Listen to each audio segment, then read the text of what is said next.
Adab-adab komunikasi dalam Al-Quran. Allah Subhanahu wa Ta'ala berfirman dalam Quran surat Ar-Rahman ayat 1 sampai dengan 4. A'udzu billahi minasy syaithanir rajim. Bismillahirrahmanirrahim. Ar-Rahman 'allamal Qur'an, khalaqal insan, 'allamahul bayan.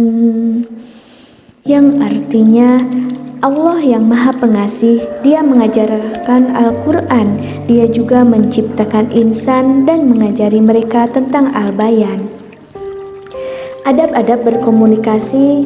Saat berkomunikasi, beberapa prinsip dan adab harus dijaga agar komunikasi itu diberkahi oleh Allah. Yang pertama adalah senantiasa berbicara dengan benar. Allah Subhanahu wa Ta'ala berfirman dalam surah Al-Ahzab ayat 70 yang maksudnya adalah, wahai mereka yang beriman, bertakwalah kamu kepada Allah dan berbicaralah tentang hal yang benar. Menurut Imam Bukhari dan Muslim, Nabi SAW bersabda, ada 3 hal, barang siapa yang mempunyai ketiga hal ini, dia adalah seorang munafik walaupun dia berpuasa, sholat, dan mengklaim dirinya seorang muslim.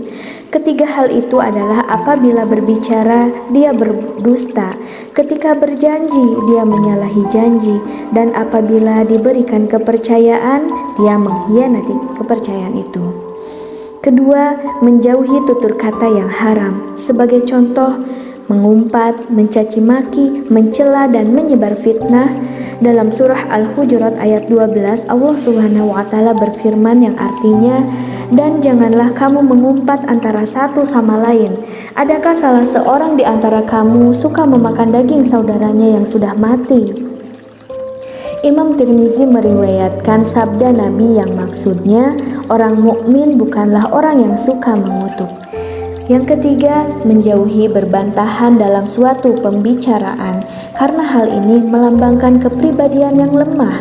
Berkaitan dengan ini, Imam Tabrani meriwayatkan sabda Nabi SAW yang maksudnya, tinggalkan berbantahan karena hikmah tidak akan dapat difahami dengannya dan fitnah tidak akan dapat dihindari dengannya. Sahabat Nabi Abu Darda pernah berkata, cukuplah dosa bagimu bahwa kamu suka berbantah-bantahan dengan orang lain. Poin yang keempat adalah berpikir sebelum berbicara. Nabi SAW bersabda, dan janganlah kamu berbicara dengan satu pembicaraan yang akan menyebabkan kamu terpaksa meminta maaf besok. Hadis ini diriwayatkan oleh Imam Ibnu Majah dan hadis ini bertaraf sahih. Yang kelima, mengerjakan apa yang dikatakan dalam surah As-Saff ayat 2. Allah Subhanahu wa Ta'ala berfirman yang artinya, wahai orang-orang yang beriman, mengapa kamu katakan apa yang tidak kamu katakan? Menurut Imam Baihaqi dan Ibnu Abi Dunya, Nabi SAW bersabda, pada malam Isra dan Mi'raj, aku diperlihatkan tentang satu kaum yang memotong lidah-lidah mereka dengan gunting dari api neraka. Aku bertanya, siapakah mereka ini ya Jibril? Jibril menjawab, mereka adalah ahli-ahli pidato dari kalangan umatmu yang mengatakan apa yang tidak mereka lakukan, dan mereka membaca kitab Allah tetapi tidak mengamalkannya. Astagfirullahaladzim. Mudah-mudahan kita tidak termasuk di dalamnya. Poin yang keenam, berlemah lembut dan lunak serta bukan menggertak, menghardik, dan membentak. Dalam surah Ali Imran ayat 159, Allah Subhanahu wa Ta'ala berfirman yang artinya, dengan rahmat dari Allah kamu berlemah lembut dengan mereka. Jika kamu bersikap keras dan berhati kasar, sudah pasti mereka akan menjauhkan diri darimu. Anas bin Malik menceritakan bahwa beliau telah bersama-sama dengan Nabi selama 10 tahun. Sepanjang kebersamaan itu, Nabi tidak pernah meninggikan suara kepadanya walaupun sekali. Dalam surah Luqman ayat 19, Allah Subhanahu wa Ta'ala berfirman yang artinya, Dan bersikap sederhanalah kamu dalam perjalanan dan lunakkanlah suaramu. Sesungguhnya seburuk-seburuk suara adalah suara keledai. Imam Muslim meriwayatkan sabda Nabi yang maksudnya, sesungguhnya Allah Maha Belas Kasihan. Allah menyukai kelembutan dan Dia mengaruniakan pada kelembutan sesuatu yang tidak dikaruniakan pada kekerasan. Poin yang ketujuh, menggunakan bahasa yang mudah difahami. Sehubungan dengan ini, Nabi SAW bersabda, jika kamu berbicara kepada manusia dengan sesuatu yang tidak dapat difahami oleh akal mereka, ini akan menjadi fitnah kepada sebagian dari mereka. Hadis ini diriwayatkan oleh Imam Muslim. Poin yang terakhir, menjadikan komunikasi sebagai alat untuk mengajak manusia pada kebenaran. Dalam surah Fussilat ayat 33, Allah Subhanahu wa taala berfirman yang artinya, dan siapakah yang lebih baik perkataannya daripada mereka yang menyeru manusia ke jalan Allah serta beramal soleh seraya berkata, aku dari kalangan orang-orang muslim. Menjadi pendengar yang baik. Kemahiran mendengar adalah penting dalam berkomunikasi. Mereka yang sanggup diam dan mendengar sewaktu orang lain berbicara secara aktif akan berhasil. Stephen R. Covey, presiden dari Covey Leadership Center dan pengarang buku The 7 Habits of Highly Effective People, pernah berkata, bertahun-tahun kita diajari berbicara, membaca, dan menulis, tetapi tidak pernah diajari mendengar. Imam Bukhari dan Muslim meriwayatkan sabda Nabi Shallallahu Alaihi Wasallam yang bermaksud, barang siapa yang beriman kepada Allah dan hari kiamat, hendaklah dia berbicara hal-hal yang baik ataupun hendaklah dia diam. Pendengar yang baik mempunyai ciri-ciri tertentu, yaitu sebagai berikut. Mereka mendengar dan tidak memotong percakapan orang lain. Mereka mendengar maksud yang dikatakan. Mereka mencoba mengingat fakta-fakta yang disampaikan. Jika sedang menulis, mereka hanya menulis hal-hal yang penting saja. Mereka akan bertanya untuk mendapatkan penjelasan. Mereka menjauhi konfrontasi ketika sedang berbincang. Mereka memberikan perhatian serta menunjukkan ketertarikan ketika mendengar.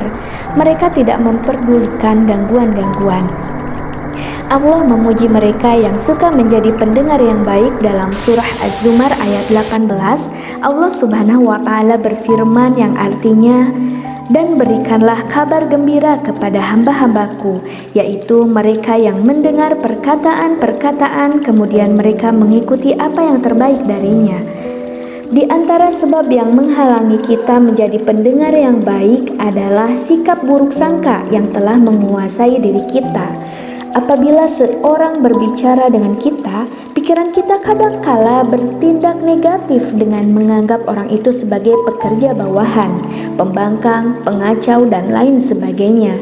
Semua ini adalah benteng yang akan menghalangi kita untuk berkomunikasi secara baik. Bahasa tubuh. Imam Abu Dawud meriwayatkan bahwa pada suatu waktu sahabat Nabi Anas berkata, ketika seorang laki-laki berbisik ke telinga Nabi, saya tidak pernah melihat Nabi menarik kepalanya dari laki-laki itu, melainkan setelah laki-laki itu menarik kepalanya dari Nabi. Jika berpegangan tangan, contohnya ketika bersalaman, saya tidak pernah melihat Nabi melepaskan tangannya, melainkan setelah dilepaskan oleh laki-laki itu. Imam Ahmad meriwayatkan dari Abu Darda yang berkata, saya tidak pernah melihat Nabi berbicara tanpa senyuman. Nabi senantiasa tersenyum. Semua ini menunjukkan pentingnya bahasa tubuh. Fisiologi senda gurau dan senyuman. Ketika berkomunikasi, kita harus senantiasa tersenyum dan ada kalanya bersenda gurau dengan rekan-rekan. Ibnu Abi Dunya meriwayatkan Nabi Shallallahu Alaihi Wasallam bersabda, sesungguhnya aku bersenda gurau, tetapi aku tidak mengatakan kecuali hal yang benar. Berkaitan dengan ini, Imam Al-Ghazali berkata dalam kitab Ihya Ulumuddin, senda gurau bertujuan untuk mewujudkan suasana berbaik-baikan antara satu sama lain. Hal ini mengandung kelapangan dada dan kebaikan hati.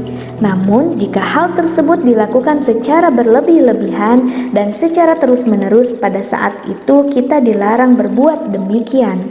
Bersenda gurau dalam Islam diizinkan dengan syarat senda guraunya tidak menyimpang dari kebenaran dan tidak melampaui batas. Dalam surah Toha ayat 25 sampai 28 Allah Subhanahu wa taala berfirman, A'udzu billahi minasyaitonir rajim. Qala rabbi shrah li sadri wa yassir li amri wahlul 'uqdatam min lisani yafqahu qawli, yang artinya, ya Tuhanku, lapangkanlah dadaku dan mudahkanlah bagiku urusanku dan lepaskanlah kekakuan dari lidahku supaya mengerti perkataanku. Ini seringkali kita ucapkan saat kita akan public speaking. Mudah-mudahan ini menjadi jalan kebaikan supaya kita mendapatkan kebaikan dan mengutarakan komunikasi yang baik kepada sahabat-sahabat kita.